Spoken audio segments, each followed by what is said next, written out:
கோவை நவ இந்தியா பகுதியில் உள்ள ஹிந்துஸ்தான் கல்லூரியில் 10ஆம் வகுப்பு மற்றும் 12ஆம் வகுப்பில் சிறந்த மதிப்பெண்கள் பெற்ற மாணவ மாணவிகளுக்கு சிறப்பு பரிசுகள் வழங்கி பெருமைப்படுத்தப்பட்டது.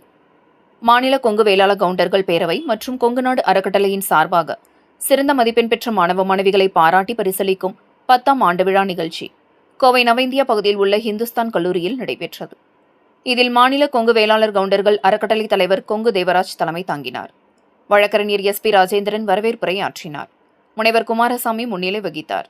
சிரவை ஆதீனம் குருமகா சன்னிதானம் தவதிரு முனைவர் குருபர சுவாமிகள் மற்றும் சமத்துவ ஆன்மீக செம்மல் அப்பரடி பொடி சொக்கலிங்கனார், நகைச்சுவை பட்டிமன்ற பேச்சாளர் புலவர் ராமலிங்கம், நல்லறம் அறக்கட்டளையின் தலைவர் SP அன்பரசன், ஹிந்துஸ்தான் கல்விக் குழுமம் நிர்வாக அரங்காவலர் சரஸ்வதி கண்ணையன், விவேகம் உயர்நிலைப் பள்ளியின் தாளாளர் R சுப்பிரமணியம், பிரகதி மருத்துவமனையின் நிர்வாக இயக்குநர் டாக்டர் G பாலசுப்பிரமணியம் ஆகியோர் குழந்தைகள் மத்தியில் சிறப்புரையாற்றினர்.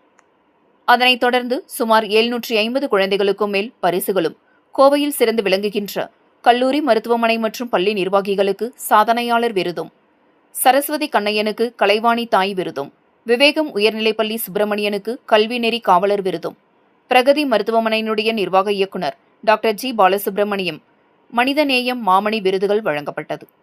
தொடர்ந்து 10 மற்றும் 12ஆம் வகுப்பில் முதல் 3 மதிப்பெண்கள் பெற்ற மாணவ மாணவிகளை பாராட்டி சிறந்த பரிசுகள் வழங்கப்பட்டது.